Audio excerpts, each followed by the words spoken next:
장제원 당선인 비서실장이 15개 부처 윤곽이 드러났다고 밝힌 만큼 여러 사람이 하마평에 오르고 있죠. 자세한 이야기 정치부 우종환 기자와 더 나눠보겠습니다. 어서 오십시오. 경제 라인은 얼추 윤곽이 나온 것 같은데 윤 당선인을 보면은 경제와 함께 이 안보 분야에도 관심이 꽤 많은 것 같습니다.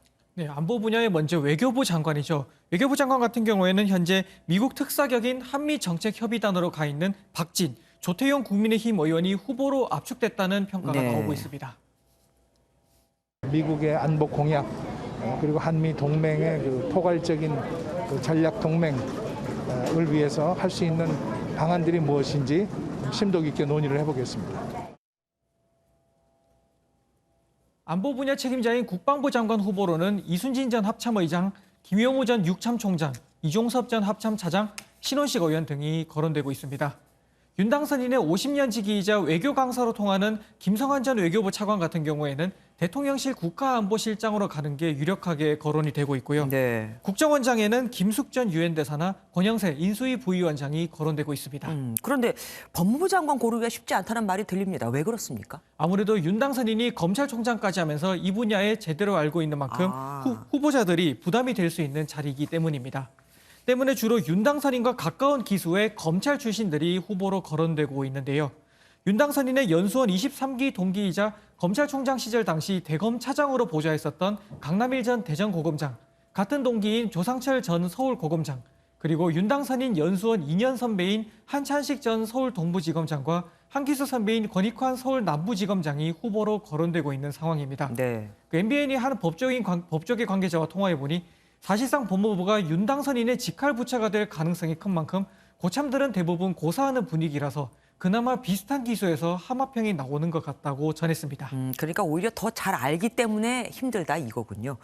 유력 정치인들의 내각 참여 가능성도 거론이 되고 있더라고요. 맞습니다. 행정안전부 장관에는 청와대 이전 TF팀장을 맡고 있는 윤한홍 의원, 그리고 이철규 특별보좌역과 원희룡 인수위 기획위원장이 의지를 보이고 있는 걸로 알려졌습니다. 네. 그런가 하면 나경원 전 의원은 중소기업벤처부나 문화체육관광부 장관으로 이름이 거론되고 있고요. 이 밖에 고용노동부 장관이나 환경부 장관에 이미자 국민의힘 의원, 보건복지부 장관에는 국회 보건복지위원장을 지냈었던 이명수 의원이 물망에 오르는 걸로 알려졌습니다.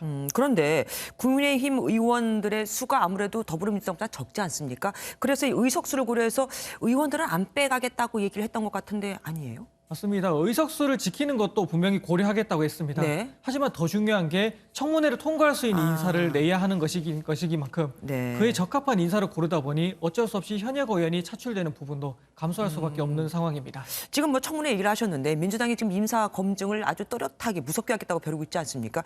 어떻게 잘 통과할 수 있을까요? 민주당은 한덕수 총리 후보자가 노무현 정부에서 총리를 지냈었던 만큼 고심하는 분위기인 거는 맞습니다. 네. 하지만 문재인 정부의 7대 인사 검증 원칙이죠. 병역, 부동산, 세금, 위장 전입, 표절, 음주운전, 이 성범죄 7가지를 한덕수 총리 후보자뿐만 아니라 모든 장관 후보자를 대상으로 송급 검증을 하겠다고 예고했습니다. 후보 총리자뿐만 아니라 이후 지명될 국무위원 후보자들에게도 문재인 정부가 적용한 인사검증 7대 기준은 기본 중에 기본입니다. 반면 국민의힘은 민주당도 7대 원칙을 안 지켰었지 않느냐며 적극 방어에 나선 상황입니다. 거대 의석으로 힘 자랑을 하려는 듯 벌써부터 청문회에서 몇 명 낙마시키고 우리 당 이름값 해야 된다는 말이 흘러나오고 있습니다.